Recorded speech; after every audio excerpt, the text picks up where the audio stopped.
Bonjour à tous, ravi de vous retrouver pour cette nouvelle édition de Sénat 360. Voici les titres. La réforme de la justice adoptée en première lecture au Sénat avec les voix des sénateurs La République En Marche, mais dans une version modifiée. La majorité sénatoriale a en effet réécrit en partie le projet de loi gouvernemental. Le détail et les réactions au Sénat dans un instant. Comment empêcher les violences lors des manifestations après les incidents du 1er mai? La droite sénatoriale s'attaque aux casseurs et aux Black Blocs avec des interdictions individuelles de défiler et de dissimuler son visage. La gauche y voit une atteinte à la liberté de manifester. Le débat à suivre. L'alimentation bio réduit les risques de cancer, résultat d'une étude de l'INRA pour qui les consommateurs d'aliments biologiques ont un risque de développer la maladie réduit de 25%. Analyse et décryptage dans cette édition. Et je vous rappelle que vous pouvez réagir sur Twitter, le hashtag Sénat360. Pour m'accompagner cet après-midi, on retrouvera Tam Tranui, salle des conférences, et Alexandre Poussard depuis la tribune de presse de l'hémicycle dans notre multiplex tout de suite.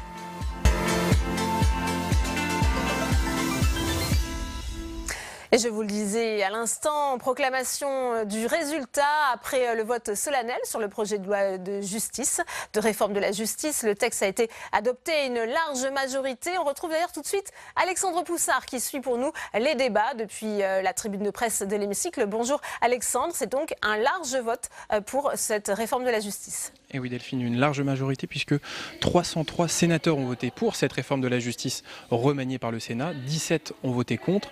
Alors on peut parler du groupe La République En Marche qui a voté pour ce texte car il y a eu des points d'accord entre le Sénat et le gouvernement. Et le sénateur LREM Thani Mohamed Sohaili les a rappelés pendant la discussion générale. On l'écoute. Je pense à la mise en place d'un mode de saisine unique en matière civile, à la fusion des tribunaux d'instance et des tribunaux de grande instance et à l'expérimentation du tribunal criminel départemental. Malgré ces points d'accord, il y a eu malgré tout un profond remaniement du texte par les sénateurs. Ils ont voté une hausse du budget de la justice pour les prochaines années plus ambitieuse que celle du gouvernement. Ils ont aussi voté une exécution plus ferme des peines de prison. Alors cette réforme, elle renforce le pouvoir des enquêteurs judiciaires. Les sénateurs y sont plutôt favorables, mais ils ont voulu garantir les libertés individuelles. On écoute le rapporteur Les Républicains François-Noël Buffet sur ce point. Nous avons limité l'extension à de nouvelles infractions des techniques d'enquête intrusives dans la vie privée. Nous avons prévu la présence de l'avocat lors des perquisitions, notamment en cas de flagrance. Nous avons maintenu le droit pour le justiciable de refuser le recours à la visioconférence. Nous avons maintenu la collégialité des travaux devant la chambre de l'instruction et nous avons supprimé la procédure de comparution à effet différé qui nous a paru tout à fait extravagante de renvoyer quelqu'un devant le tribunal alors que le dossier n'est pas complet.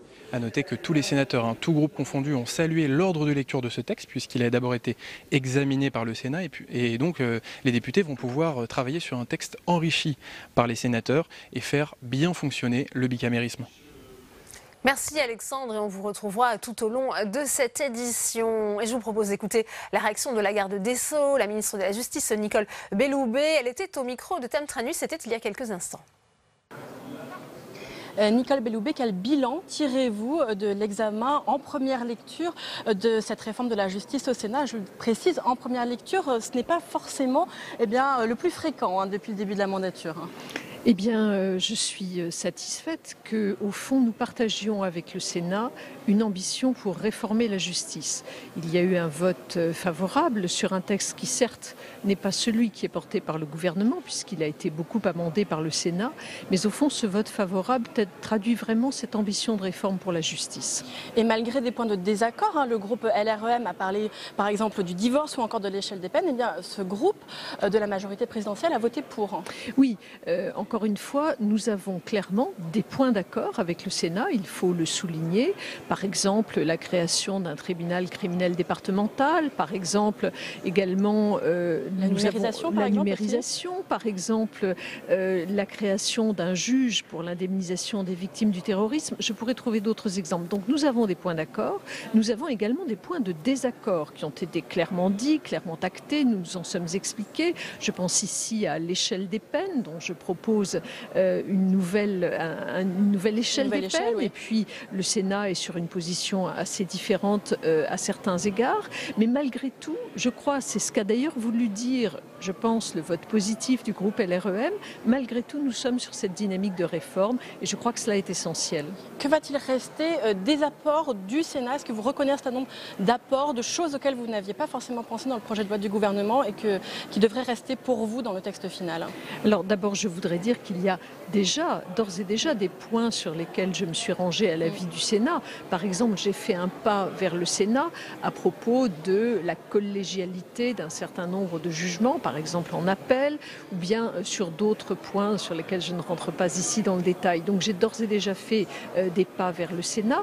Ensuite, il appartiendra au débat entre les assemblées de s'instaurer et nous verrons avec l'Assemblée nationale quels sont les points sur lesquels nous pouvons trouver un accord. Il y a cependant, je le redis ici, des éléments forts sur lesquels je reviendrai, ou en tout cas je proposerai de revenir à l'Assemblée nationale. Certains ont déploré la procédure accélérée sur ce texte.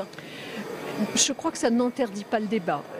Nous l'avons vu ici, nous avons eu 2 semaines de débat consacrés au projet de loi justice. Nous aurons également 2 semaines sans doute à l'Assemblée nationale. Donc je crois que cela n'interdit pas le débat. Une question d'actualité pour finir, Nicole Belloubet. Que pensez-vous de cette proposition à droite qui revient, ce n'est pas la première fois, qui demande à revoir l'ordonnance de 1945 sur les mineurs après ces faits, ces images qui ont choqué beaucoup de monde où l'on voit une enseignante qui est braquée par un élève. Est-ce que c'est justifié pour vous? Alors évidemment, les images que nous avons vues sont extrêmement choquantes, extrêmement inadmissibles. J'ai toujours dit, je connais bien l'école puisque j'ai eu la chance d'être rectrice d'académie pendant plusieurs années. Donc j'ai toujours dit qu'à l'école, il importait de poser des règles et d'assurer le respect de ces règles. C'est ce que fait d'ailleurs mon collègue Jean-Michel Blanquer. Donc je pense que évidemment, les images que nous avons vues sont extrêmement choquantes. Elles sont intolérables. Il faut donc beaucoup de fermeté. Et cela, ça suppose, là encore, une réflexion globale. Vous me posez la question de l'ordonnance de 1945. Une ancienne, à la droite. Mais pas si ancienne. Ah oui, c'est une ancienne de la droite. Je voulais dire une ancienne ordonnance. Ce texte a été revu à plusieurs reprises depuis 1945, toujours dans le sens d'une forte sévérité, d'une sévérité accrue. Il me semble qu'il ne serait pas inintéressant d'avoir un débat sur ce texte, parce qu'il manque de cohérence et sans doute pourrions-nous avantageusement le réinterroger. Je dis cela parce que des sénateurs se sont déjà emparés de ce sujet, sont venus me voir pour me présenter un travail qu'ils avaient eu l'occasion de faire dans ce cadre-là sur les jeunes. Et donc, je sais également qu'il y a des députés qui s'intéressent à ce sujet. C'est donc quelque chose peut-être que nous pourrons effectivement réouvrir le moment venu. Donc vous ne fermez pas la porte à Je ne ferme pas la porte. Bien, merci beaucoup Nicole Belloubet d'avoir répondu à mes questions.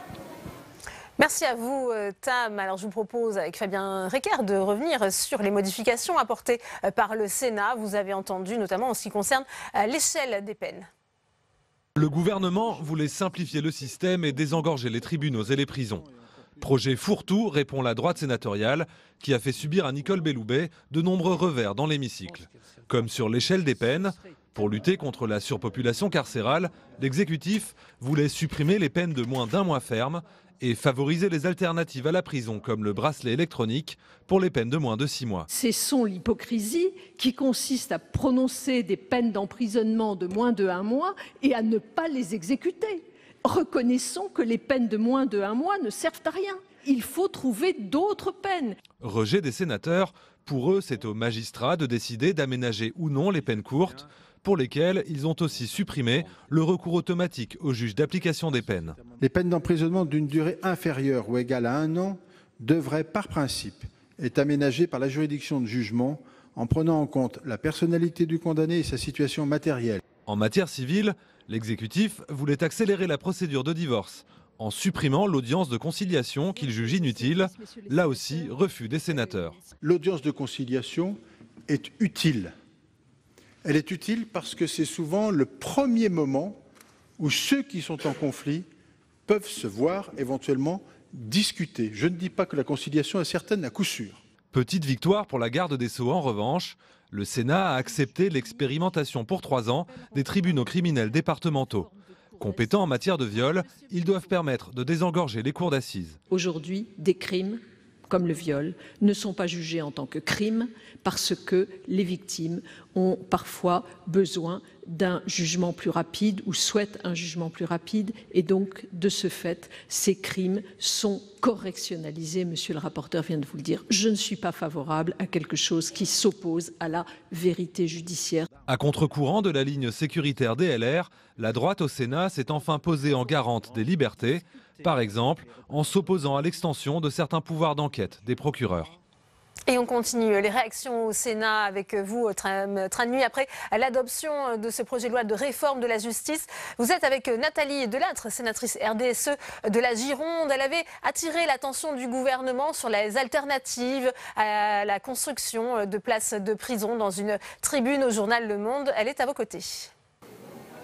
Nathalie Delattre, il a été largement question des prisons lors des débats sur cette réforme de la justice. Comment est-ce que vous jugez le projet du gouvernement en la matière ?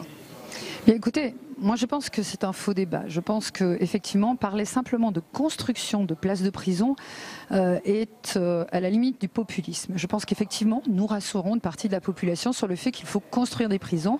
Nous avons eu un débat sur le nombre des places de prison, 7 000, 15 000.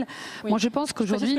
que Emmanuel Macron, candidat, voulait en construire 15 000, que désormais dans le projet de loi du gouvernement, eh bien, c'est 7 000 jusqu'en 2022 et 8 000 sur la période suivante. Et ça a fait l'objet de tout un débat au Sénat.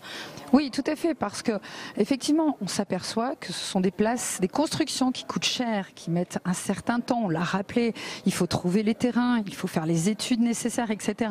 Mais c'est pour ça que moi, j'ai souhaité commettre une tribune avec Pierre-Olivier Sûr, ancien bâtonnier de Paris, pour dire qu'il y avait une troisième voie possible, il n'y a pas, ou une deuxième voie possible, pardon, il n'y a pas que la construction de ces places de prison qui sont en jeu. Aujourd'hui, nous devons réhumaniser notre système carcéral. Vous appelez à 5 grands chantiers dans les prisons. Quelles en sont les grandes lignes ?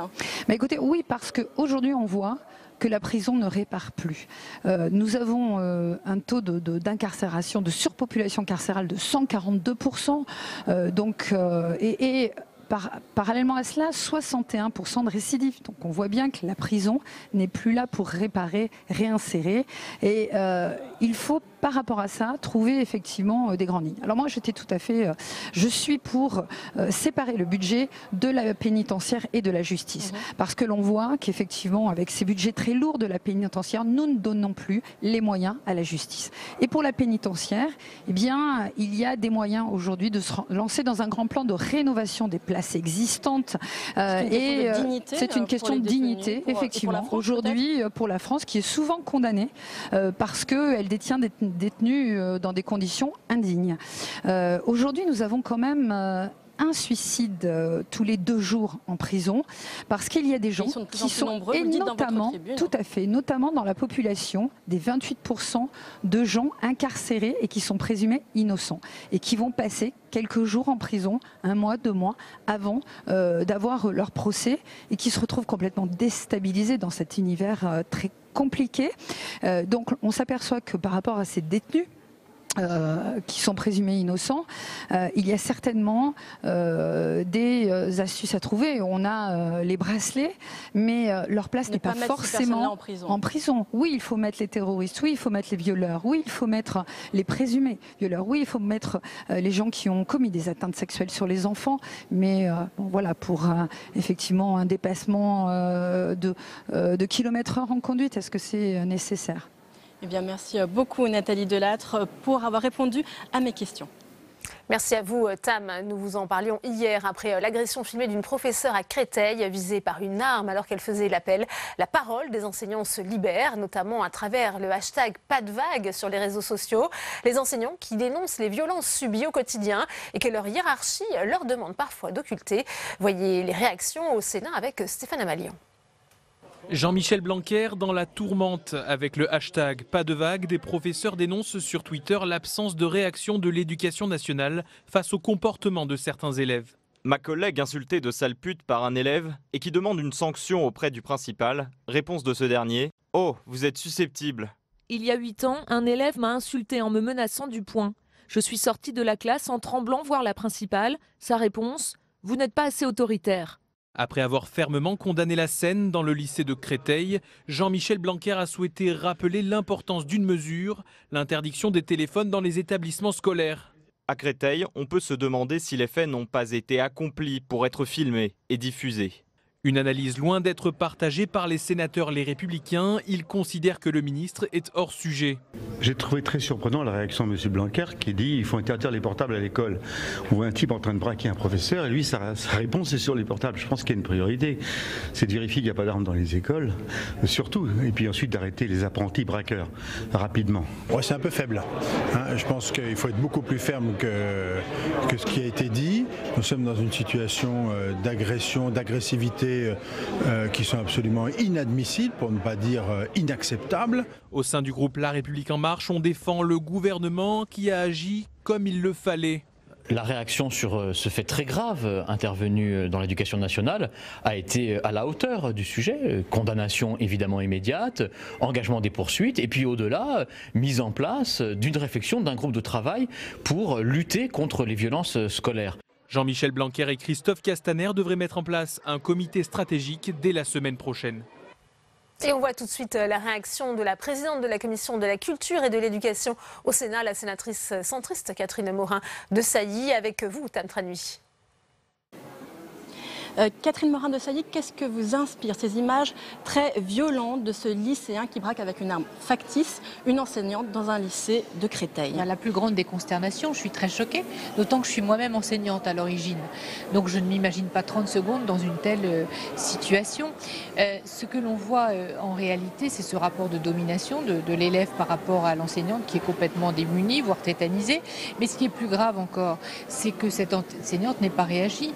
Ça veut dire quoi? Ça veut dire que les enseignants, aujourd'hui, considèrent qu'ils ne sont peut-être pas assez soutenus par leur hiérarchie face à ces incivilités, ces actes de violence. Et d'ailleurs, des témoignages ces derniers jours nous révèlent qu'il y a bien un malaise dans certains établissements et une situation très difficile. Effectivement, c'est ce que nous révèle ce mouvement #pas de vague, où beaucoup d'enseignants révèlent avoir été victimes de violences, mais avoir tué ces violences aussi parce qu'il y a une sorte de chape de plomb, une force aussi de la hiérarchie là-dessus qui leur dit n'en parlez pas. Voilà, ils ne se sentent pas assez soutenus par leur hiérarchie et en même temps, il y a des menaces très pesantes avec des craintes peut-être de représailles. Ça veut dire que le degré de violence dans certains établissements qui deviennent des zones de non-droit est important. Donc il va falloir se plonger très sérieusement sur cette question. Il faut plus qu'un plan d'action, il faut vraiment agir vraiment très rapidement.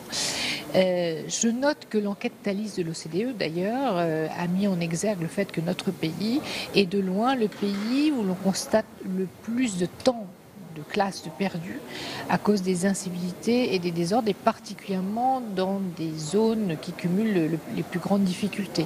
Et puis on note aussi que là où il y a des troubles, c'est aussi forcément corrélé à l'échec scolaire. Donc c'est un vrai plan d'action qu'il faut, au-delà du paquet qu'on va mettre sur l'école primaire, auquel il faut réfléchir.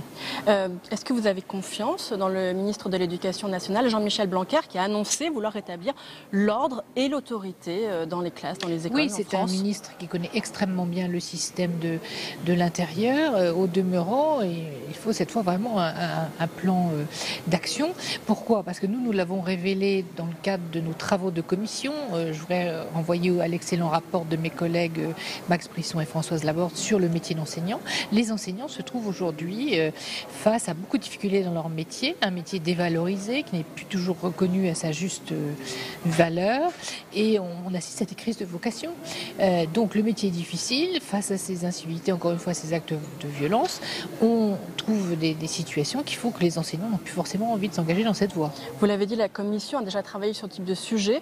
Est-ce que cet événement pourrait entraîner de nouveaux travaux de la Commission sur ce thème? Nous allons approfondir les travaux que nous avons déjà lancés, et ce dans la perspective de cette loi sur la scolarité qui devrait intervenir d'ici la fin de l'année ou le début de l'année prochaine. Nous avons déjà le texte sous les yeux, et ça va être l'occasion justement de voir comment ce texte peut améliorer les choses, mais ce sont souvent des situations très concrètes, donc à situation concrète, action très concrète, et je crois qu'il ne faut pas attendre la loi pour agir et affirmer la nécessaire restauration de l'autorité à l'école. Bien, merci beaucoup Catherine Morin-Desailly d'avoir répondu à mes questions. Merci à vous pour cette nouvelle réaction. Tam, je vous le disais en titre, c'est une étude qui relance le débat sur le lien entre alimentation et santé. Selon une chercheuse de l'INRA, la consommation d'aliments bio réduirait de 25% le risque de cancer. Alors, avant d'en débattre avec mes invités, on voit tout de suite les explications de Jonathan Depriez. Pour les chercheurs, le lien est avéré. S'alimenter principalement avec du bio réduirait d'un quart les risques de cancer. Ces produits contenant moins de résidus de pesticides. Pour ce sénateur écologiste, l'étude de l'INRA doit nous pousser à modifier nos habitudes. Alors habitude de consommation, mais habitude de production aussi de ce fait, puisqu'il s'agit véritablement cette fois d'accélérer la transition vers l'agriculture biologique. Et pour là, il n'y a pas de secret.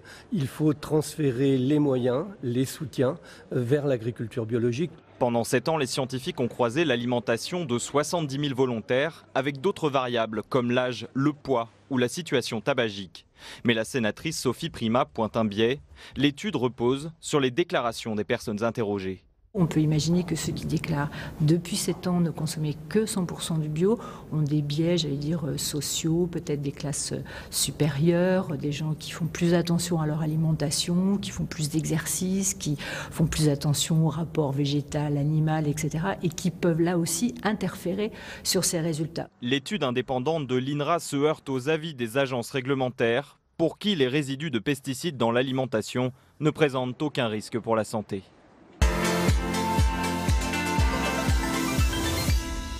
Et on ouvre le débat dans Sénat 360 avec mes invités sur ce plateau. Florent Gull, bonjour, merci d'être avec nous. Vous êtes le directeur de l'agence bio.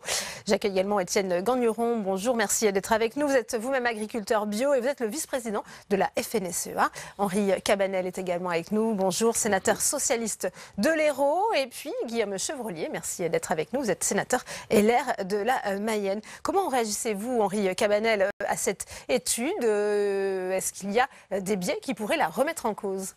Mais comme toute étude qui sort, forcément, il y a ceux qui contestent donc l'étude et ceux qui la défendent. Moi, j'aborderai le sujet d'une façon différente. Aujourd'hui, il y a une envie sociétale qui pousse donc les consommateurs à vouloir davantage de bio. Et qu'on le veuille ou pas, même si la présidente de la commission des affaires économiques, Sophie Primas, dit que peut-être c'est sur une classe sociale élevée. On va y venir sur ce point. Il n'en demeure pas moins qu'on sent qu'il y a une envie et on le voit dans nos familles qui n'achètent pas à un moment donné du bio parce que bon voilà, on a cette volonté de mettre en avant une alimentation saine. La problématique, il faut la prendre telle qu'elle est. Aujourd'hui, il y a des constats sur l'environnement, avec donc une diminution d'espèces d'oiseaux, d'insectes. Donc, on a un doute. C'est vrai qu'il n'y a pas formellement une preuve scientifique, mais forcément, il faut qu'on puisse avoir ce raisonnement qui consiste que, dans le doute, eh bien, il faut avancer et essayer de trouver des solutions qui aillent dans une agriculture durable. Guillaume Chevrolier, une alimentation bio, sans pesticides, ça permettrait donc de réduire le nombre de cancers? Écoutez, c'est une étude qui donne des résultats. Ces résultats, ils ont leur faiblesse. Moi, je crois que ça permet d'être rassemblés aujourd'hui pour débattre. Et moi, je pense qu'il ne faut pas opposer ceux qui font du bio et ceux qui ne font pas du bio, comme ceux qui consomment du bio et ceux qui n'en consommeraient pas pour diverses raisons, et notamment des raisons budgétaires. Après, je pense que, d'ailleurs, sur ceux qui pointent les failles de cette étude, on voit bien que voilà, il y a peut-être une convergence, mais après, il faut voir l'ensemble du profil des consommateurs, il faut voir ce qu'ils font comme activité physique à côté, la diversité de leur alimentation. Alors voilà, le sujet, il est complexe. Après, on voit bien que de toute façon, il y a une aspiration à une partie des consommateurs à aller vers du bio. Mais moi, je tiens quand même à dire qu'il y a des agriculteurs qui font du conventionnel ou du rationnel.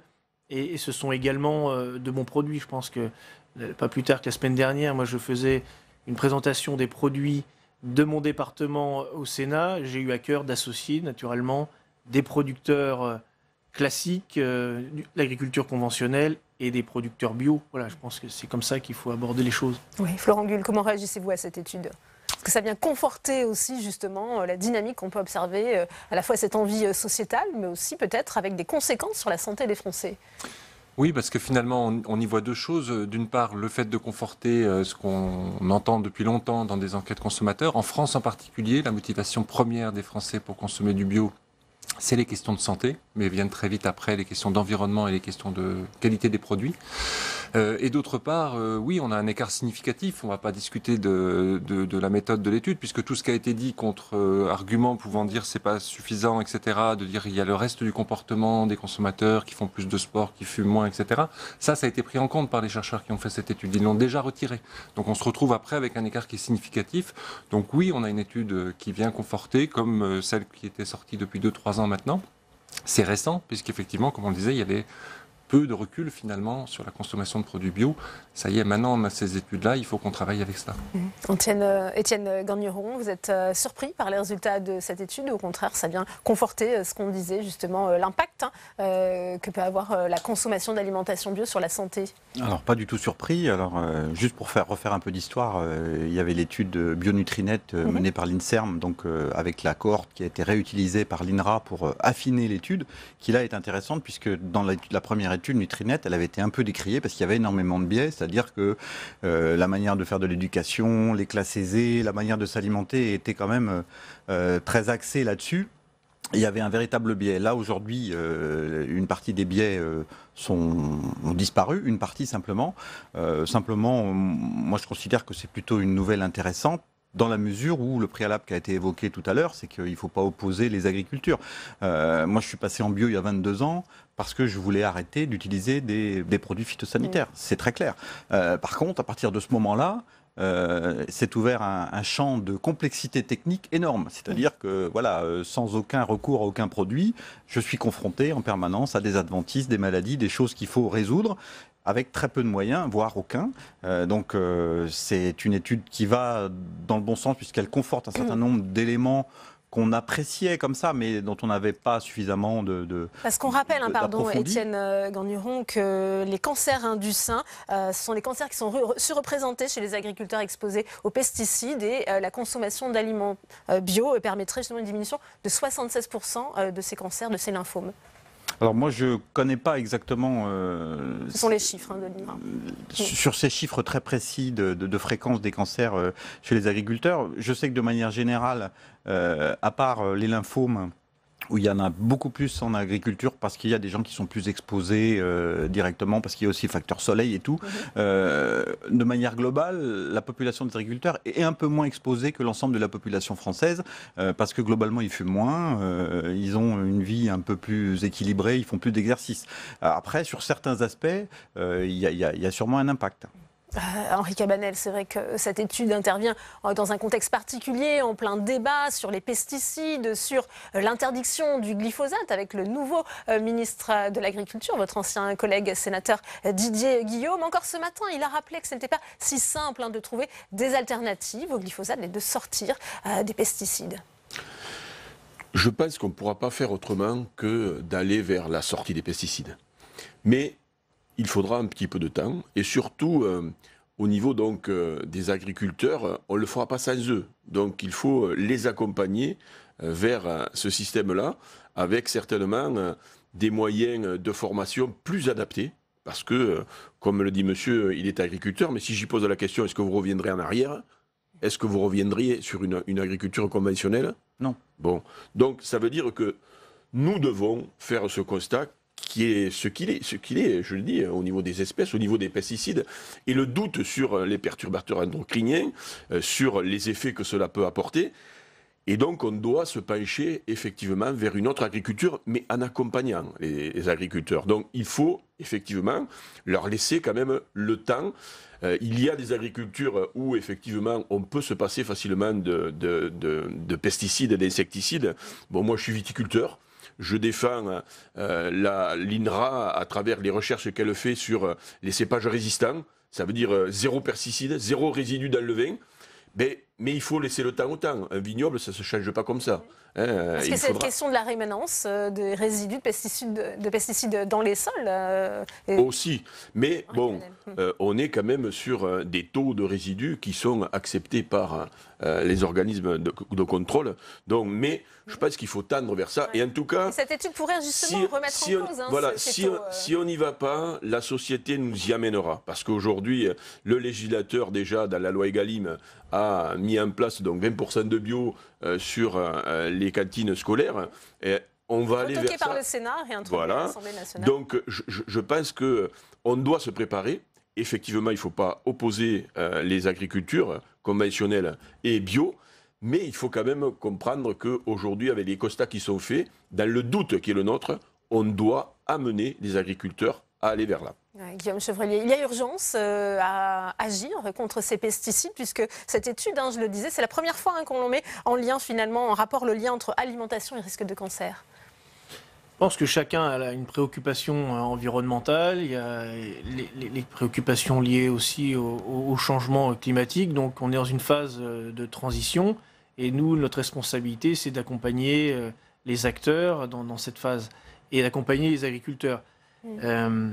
Il y a des orientations, il faut qu'il y ait aussi le temps pour eux qu'ils s'adaptent dans leur mode de Ça prend du temps, mais est-ce qu'il n'y a pas urgence, Guillaume Chevrollier, quand on voit encore ces études? Oui, il y a urgence, mais après, il faut agir avec le sens des responsabilités sur, là, par exemple, le bio. Aujourd'hui, est-ce qu'on est en capacité de fournir du bio pour l'ensemble de nos compatriotes aujourd'hui? La réponse est non.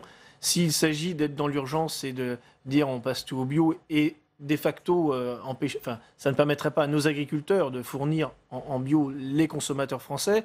Donc ça entraînerait davantage d'importations de produits bio de pays où on ne maîtrise pas et on n'est pas aussi vigilant et où il y a autant de contrôle que dans notre pays. Donc c'est pour ça qu'évidemment, je pense qu'il ne faut pas être dans la polémique et caricaturer les positions des uns et des autres. Je pense qu'il y a une vraie préoccupation environnementale, qu'il faille utiliser des produits pesticides avec mesure et sens des responsabilités. Il y a quand même des certificats, je pense qu'on n'en est pas moins aujourd'hui qu'il y a 20 ans, avec davantage d'expertise. Il faut faire confiance au professionnalisme des agriculteurs, il faut les accompagner, mais rappeler, voilà, quand même Donc il a raison, Didier Guillaume, quand il dit qu'il n'y a pas encore de preuves scientifiques qui permettent justement de prouver de la dangerosité du glyphosate. C'est un ensemble de facteurs, mais je pense que sur le plan scientifique, il n'y a pas d'études. On a même été avec la commission du développement durable du Sénat rencontrer le commissaire européen en charge du sujet. Il y a effectivement débat sur la question. Malgré l'étude de l'OMS. Florent Gull et ensuite Étienne Gagneron. Oui, non, mais je crois que ce qui est important, c'est effectivement l'évolution de notre modèle agricole et des agriculteurs. On n'a jamais eu autant d'agriculteurs qui passent en bio en France depuis 2 ans et demi. Encore cette année, en 2018, on est en train d'avoir beaucoup plus d'agriculteurs qui passent en bio que les 2 années précédentes qui étaient déjà très élevées, où on était en 2016 comme en 2017 à plus de 5000 agriculteurs. On aura bientôt 10% des fermes françaises qui seront en bio. Donc je crois que l'attente, elle est tout autant du côté des agriculteurs que du côté des consommateurs. Mais il faut accompagner les deux. On l'a dit sur la loi Egalim. Il y a ces questions de 20% de bio dans les cantines, mais aussi de 15% de la surface agricole française en bio en 2022, qui figure dans le même article. Donc ça, je pense que c'est des éléments qui donnent du coup de la visibilité aux agriculteurs, qui leur permettent de dire il faut qu'on passe en bio, puisque ça va permettre de satisfaire ce marché qui est en train de se mettre devant nous. Donc ça, c'est important. Et du côté des consommateurs, là aussi, il faut développer tous les outils qui sont permis. Avant cette étude dont on parle aujourd'hui, il y avait eu un rapport du Haut Conseil à la santé publique qui disait, par principe de précaution, sur certains produits comme les fruits et légumes frais, comme les céréales, etc., il faut viser le moins de résidus de pesticides possible, dont la bio est un des acteurs potentiels, bien sûr. Pas que, il y a d'autres méthodes de production qui s'en approchent et qui permettent de dire on va effectivement mettre en sécurité la question alimentaire. C'est important, ça a été vu dans les états généraux et je pense qu'il faut le développer. Le programme national nutrition santé qui se prépare doit prendre en compte ces éléments nouveaux. Étienne Gagneron.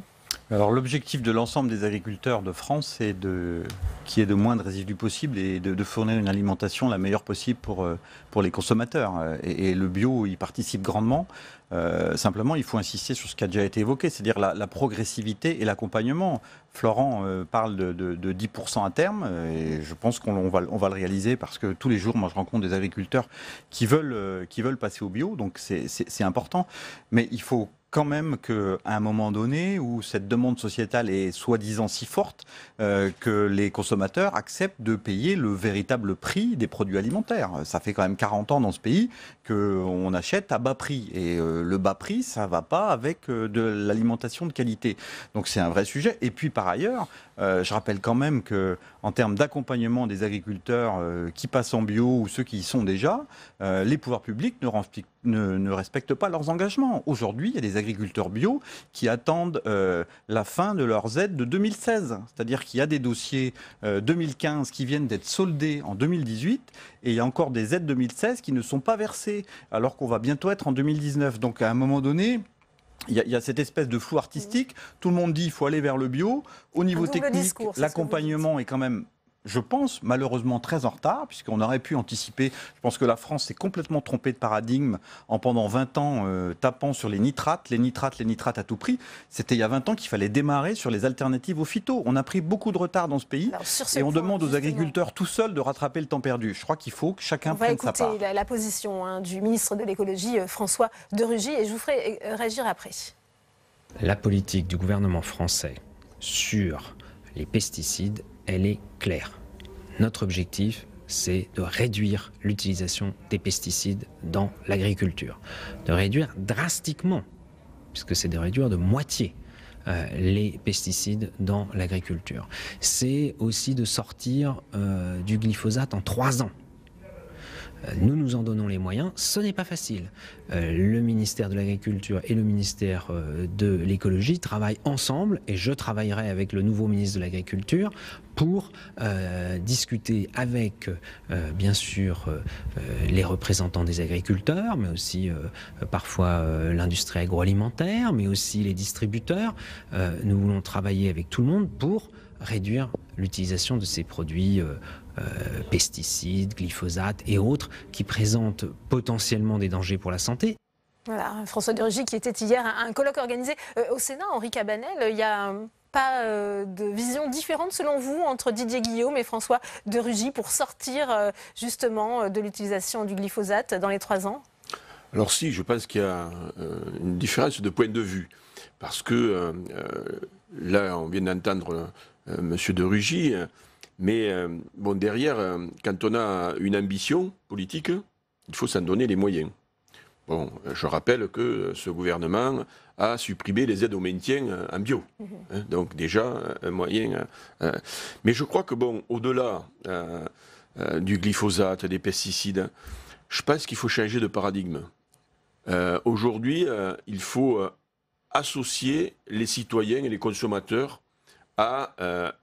vers une agriculture durable.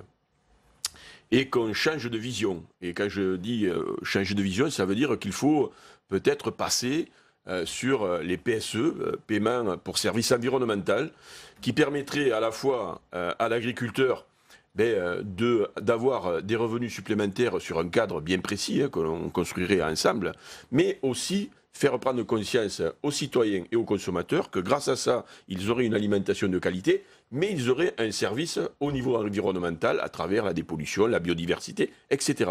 Je pense qu'il faut changer de paradigme et aller vers une volonté qui... ça permettrait aussi aux Français d'accepter de payer un peu plus, justement, c'est ce que exactement. Et puis, pour en revenir au prix, il est évident que c'est essentiel et que malgré... la volonté de l'ancien ministre de l'Agriculture et du gouvernement de mettre en place ce projet de loi Egalim, ce qui étrangle les agriculteurs, c'est la guerre des prix que se font la grande distribution. Ouais. Et si c'est pour avoir des produits bio, mais continuer à avoir du bio... On attend les ordonnances voilà. Avec un... voilà, attention sur ce point. Florent Gull, consommer bio, c'est cher, c'est souvent un argument avancé par les détracteurs de la bio. Oui, alors il y a deux choses à dire là-dessus. D'une part, ce qui vient d'être dit sur le fait de dire ça dépend de quel coût on parle. Quand il faut après travailler sur la question de la dépollution, maintenant sur les questions de santé, le coût global d'un produit, il va falloir le regarder en se disant est-ce qu'effectivement un produit bio est plus cher une fois qu'on a tout compté. Donc ça c'est notamment la question des paiements pour services rendus par les agriculteurs bio ou agriculteurs qui travaillent dans une direction proche de la bio, qu'on puisse valoriser le fait effectivement qu'ils rendent un service à différents endroits et que finalement on fait une économie globale à la fois la société et le consommateur. Et puis deuxième chose, je pense que le fait de mettre en avant régulièrement, de dire quand on propose des produits bio, ils vont être plus chers ou des produits sous signe de qualité, etc. Et donc, ça sera réservé à certains consommateurs qui ont les moyens. De nombreuses études aujourd'hui sont en train de casser ce mythe. Non, c'est pas aussi simple que ça. L'ANSES, l'an dernier, a fait une étude sur les comportements individuels de consommateurs où on découvre, enfin nous on ne le découvre pas, mais où certains découvraient que finalement, alors certes les plus grands consommateurs sont des cadres supérieurs, mais la deuxième catégorie socio-professionnelle en France qui consomme le plus de produits bio sont les agriculteurs. Donc j'ai cru comprendre que ce n'était pas forcément les gens les plus aisés. Donc je pense qu'il y a un point commun entre toutes ces personnes, c'est ceux qui connaissent bien les sujets, qui ont une formation initiale et une formation à ce que c'est qu'un produit de qualité et une agriculture de qualité, et que donc il faut s'appuyer sur ce vivier-là pour aller plus loin. Oui, d'autant que les aliments ultra transformés restent un facteur de risque pour le cancer, Guillaume Chevrolier.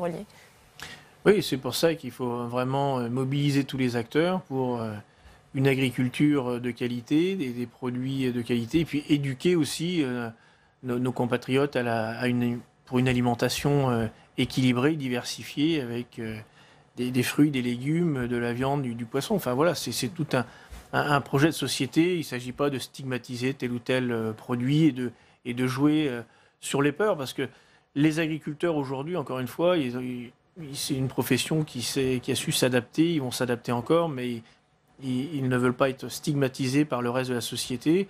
Et je pense qu'on a tous les atouts par rapport à la richesse et la diversité de notre territoire en France, et donc la richesse et la diversité des exploitations agricoles, de fournir une alimentation saine et durable, pour reprendre le titre du projet de loi, en s'appuyant sur nos agriculteurs, sans aller chercher des produits à l'importation, à condition de faire confiance et travailler ensemble. Étienne Gagneron, on arrive bientôt au terme de ce débat. Cette étude, ça va permettre encore davantage de faire bouger les lignes, de faire évoluer les mœurs en faveur de la bio ?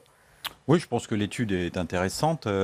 Après, derrière, je le redis, c'est véritablement l'accompagnement, parce qu'on ne peut pas laisser les agriculteurs bio porter à eux seuls tout le fardeau du développement de l'agriculture biologique. On a la chance d'avoir un développement de l'agriculture biologique à la française, qui est plutôt un mode de développement intéressant, c'est-à-dire que la grande majorité de nos produits sont faits pour nos consommateurs. D'autres pays européens comme l'Italie ou l'Espagne ont fait des choix différents. Ils font de la bio pour exporter, surtout l'Espagne. Donc il faut continuer dans ce schéma, il faut continuer à développer, accompagner les filières, mais il ne faut pas quand même dire trop de carabistouilles aux consommateurs. Ça coûte un peu plus cher. Moi, je suis producteur et j'ai un magasin de producteurs avec des associés. Je suis au contact avec les consommateurs toutes les semaines. Au départ, quand j'ai amené mes œufs à 40 centimes l'œuf, qu'ils avaient l'habitude d'en acheter à 20 centimes, ça tirait un peu la gueule. Quand on explique et qu'on est au contact direct, c'est plus facile, mais ça concerne que quelques pourcents de la population. Donc il faut vraiment qu'il y ait cette acceptation, parce que voilà, 13% du budget des ménages dans l'alimentation, est-ce que c'est raisonnable avec toutes les attentes qu'on a envers cette alimentation ? Aujourd'hui, je dis non. Voilà, je ne vais pas citer de chiffres, mais ça mérite d'être rehaussé, et plus vert, c'est plus cher. Je suis désolé, c'est un slogan un peu simpliste, mais c'est quand même la réalité. Plus vert, c'est plus cher. On aura l'occasion d'en reparler. Merci à vous, Étienne Gagneron. Merci, Florent Gull. Merci, Guillaume Chevrolier. Merci, Henri Cabanel, d'être venu débattre sur ce plateau. Dans l'actualité au Sénat aujourd'hui, la Haute Assemblée examinera ce soir une proposition de loi pour clarifier les obligations des communes en matière d'accueil des gens du voyage. Alors, de quoi s'agit-il, Alexandre Poussard? Le texte n'a pas encore débuté, l'examen débutera tard dans la soirée, mais c'est le retour d'une proposition de loi qui date déjà de 2 ans. Et oui, Delphine, une proposition de loi qui a fait un long chemin parlementaire, puisqu'elle avait été déposée en mai 2017 par le sénateur Les Républicains Jean-Claude Carle. Elle a été examinée en première lecture par le Sénat puis à l'Assemblée nationale. Elle revient en seconde lecture au Sénat dans une version complètement édulcorée par les députés, puisque les députés ont supprimé les mesures des sénateurs qui renforçaient la répression pénale des installations illicites sur des terrains, et avec notamment les sénateurs prévoyaient la possibilité de confisquer des caravanes et autres véhicules destinés à l'habitation. Le Sénat qui voulait aussi supprimer la consignation des fonds des communes qui ne respectaient pas leurs obligations en matière d'accueil des gens du voyage, mais l'Assemblée nationale a maintenu cette consignation des fonds. Alors les députés ont quand même conservé certains apports du Sénat. Un maire pourra par exemple interdire des résidences mobiles sur son territoire, et même si les communes alentours ne respectent pas leurs obligations d'accueil. Donc le Sénat n'est pas complètement satisfait de la version de l'Assemblée nationale, mais il va quand même la voter pour que ce texte soit appliqué dans les plus brefs délais, car il y a urgence pour les élus locaux. Merci à vous Alexandre, et on va continuer les réactions sur cette proposition de loi avec vous, Tam, à votre micro, le sénateur centriste Jean-Marie Mison.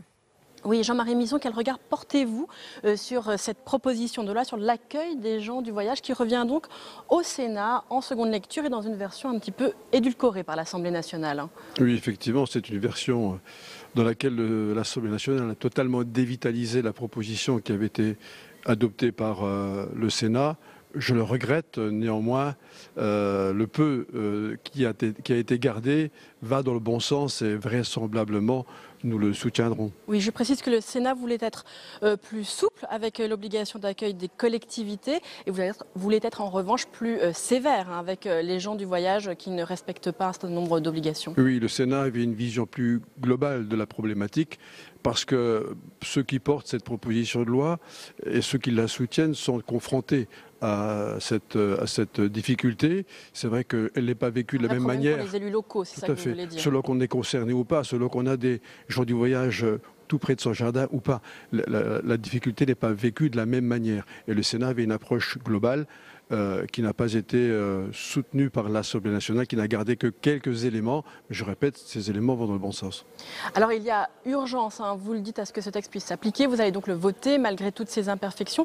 Quelle est, votre expérience d'élu local sur place? Quels sont les problèmes auxquels il faut absolument répondre?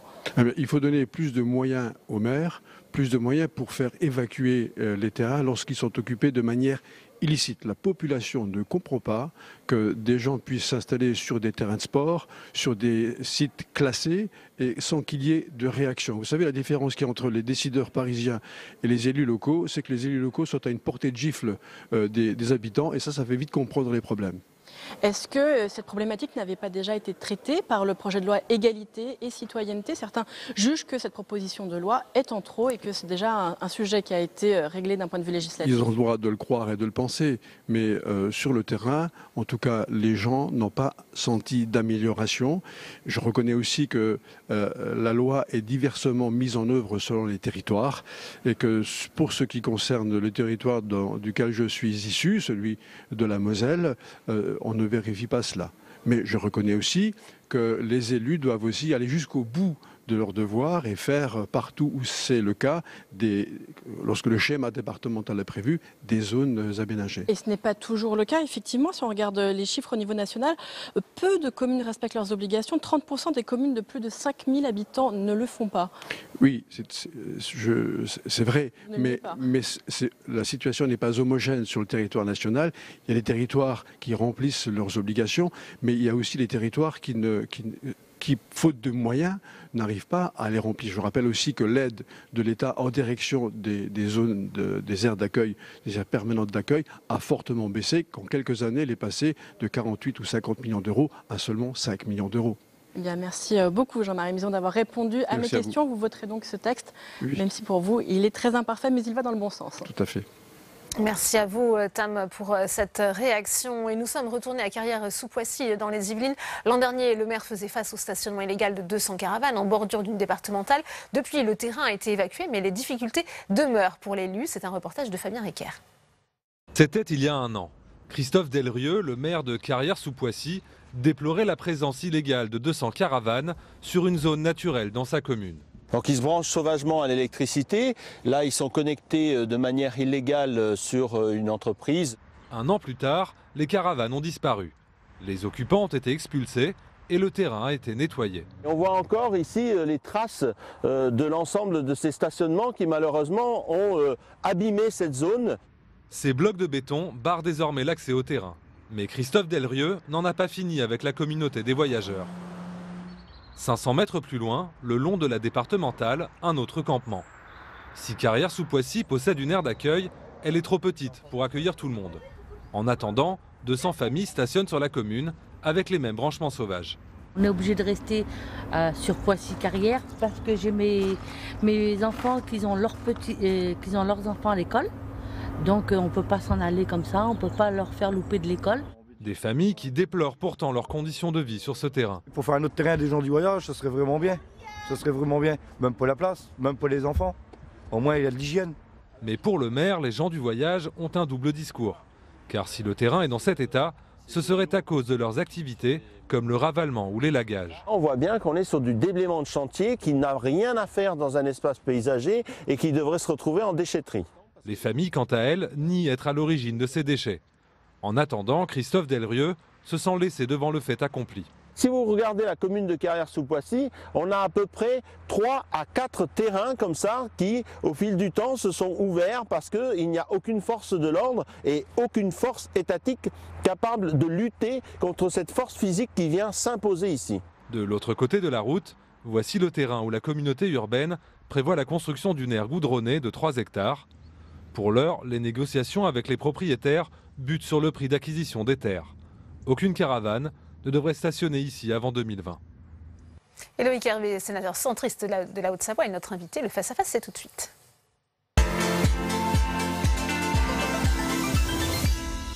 Bonjour Loïc Hervé, ça Bonjour. vous fait réagir ce reportage? C'est une situation que rencontrent beaucoup d'élus aujourd'hui?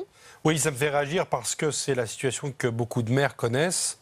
Dans mon département et visiblement même en région parisienne, cette situation de maires complètement désemparés parce qu'ils veulent à la fois aider les gens du voyage à leur stationnement, beaucoup de collectivités, on parle d'une communauté urbaine qui est prête à investir, et puis en même temps une situation qui ne s'améliore pas sur le terrain. La proposition de loi qui revient au Sénat ce soir, elle a été débattue il y a 1 an et l'année 2018 a été à nouveau une année compliquée pour les élus. Et donc il faut absolument apporter des réponses, et des réponses rapides aux élus locaux qui sont, je le disais, désemparés. Alors justement, ce texte prévoit de soutenir les collectivités, de clarifier les compétences en matière d'accueil du voyage. De quoi s'agit-il exactement? Aujourd'hui, une des grandes difficultés, c'est de donner des obligations aux collectivités qui, dans beaucoup de cas, les honorent, et de n'avoir pas en face les capacités d'intervention quand les gens du voyage s'installent de manière illicite sur des terrains publics ou privés. C'était le thème général de la proposition de loi que j'avais déposée l'année dernière, qui a été débattue en discussion commune avec celle de Jean-Claude Carle. Et on avait construit avec la rapporteure Catherine Di Folco un texte équilibré qui permettait de rappeler les droits des gens du voyage et aussi les devoirs auxquels ils doivent évidemment faire face, comme tout citoyen, il y a des droits et des devoirs, c'est normal. Et donc c'est un texte équilibré. Ce texte est parti à l'Assemblée nationale, il a été largement soulagé de beaucoup de dispositions, et je le regrette, mais néanmoins il reste quelques dispositions qui sont intéressantes. Et alors lesquelles par exemple? Alors, vous disiez, il y a une... la plus emblématique d'entre elles, ce sont les amendes forfaitaires délictuelles. Nous sommes en train de discuter, enfin nous avons même voté cet après-midi un texte sur la justice, et le fait de déjudiciariser les procédures quand des gens du voyage s'installent illicitement sur un terrain public ou privé, et de donner à un officier de police judiciaire la capacité de donner une amende immédiatement et qu'elle soit exigible. On parle de 500 € quand même par amende. Et bien c'est quelque chose de très concret qu'on pourra apporter aux élus. C'est la loi Taubira, justice du XXIe siècle, qui permettait de créer cette nouvelle amende forfaitaire délictuelle. Donc ça, c'est quelque chose d'important. Deuxièmement, on double les peines. Donc les tribunaux pourront aller plus loin dans les peines qui seront données en cas de stationnement illicite. Et enfin, on traite un problème de la commune conforme au schéma départemental dans un EPCI non conforme. Et dans ce cas-là, le maire de la commune pourra faire appel au pouvoir du préfet. Pour ces 3 raisons, moi je voterai le texte tel qu'il a été voté à l'Assemblée nationale. C'est un vote conforme. Ça veut dire simplement que le texte, s'il est voté ce soir au Sénat, il partira sur le bureau du président de la République pour être promulgué. Et par ailleurs, je déposerai, notamment avec Cyril Pellevat, mon collègue de Haute-Savoie, qui était le premier co-signataire de la proposition de loi de Jean-Claude Carle, un texte pour continuer le débat avec l'Assemblée nationale. Oui, parce que l'Assemblée nationale a supprimé plusieurs dispositions, vous le disiez, comme par exemple la peine de confiscation des véhicules destinés à habitation. Ça, c'est quelque chose sur lequel vous souhaitez revenir? Alors, c'était l'article 1er de la proposition de loi. En cas de stationnement illicite, j'avais proposé qu'on saisisse le véhicule tracteur et que le véhicule dévolu à l'habitation, c'est-à-dire la caravane, soit transféré sur une aire d'accueil dévolue à cet effet et qu'on permette de régler le problème du stationnement illicite. C'est vrai que l'Assemblée nationale ne nous a pas suivis sur cette disposition et je redéposerai un texte avec plusieurs de mes collègues sur cette question-là. Et je proposerai à la rapporteure, Mme Di Folco, de nous aider à ce qu'on puisse continuer ce débat entre l'Assemblée nationale et le Sénat. Vous savez, le Sénat, c'est une assemblée dans laquelle il y a beaucoup de maires, d'anciens maires, forcément, puisque le cumul des mandats est passé par là. C'est mon cas. Et nous avons besoin d'être cette caisse de résonance des élus locaux qui ne supporte plus cette situation. Ça coûte extrêmement cher. C'est une question, on le voit, sensible, avec toujours cette difficulté de ne pas stigmatiser une population. On le voyait encore dans le reportage de Fabien Recker. Il y a des demandes de la part de la scolarisation des enfants, des communautés qui essayent aussi de s'intégrer. Il faut trouver une solution équilibrée qui permette à la fois un accueil digne, tout en donnant aux élus les pouvoirs de légiférer dans leur commune. Je suis un humaniste, je suis un modéré. J'ai été maire pendant 10 ans et j'ai été confronté, et ma successeur et mes voisins sont confrontés à ce problème-là, et il ne s'agit pas de stigmatiser. Le problème, c'est que dès qu'on touche à cette question-là, forcément, c'est le premier argument qui arrive, et ce n'est pas l'argument le plus cohérent, parce qu'en même temps, il faut garder la situation que vivent les maires. Je sais très bien faire le distinguo entre les gens de la communauté des gens du voyage qui se comportent correctement, qui rendent un terrain propre, qui engagent un dialogue respectueux avec les élus locaux, de ceux qui se comportent comme des malfrats. Et en Haute-Savoie, nous avons un groupe en particulier très sédentarisé, qui fait des sauts de puce. Et je sais que le président du Sénat, Gérard Larcher, est très sensible à ce que nous résolvions cette question des sauts de puce.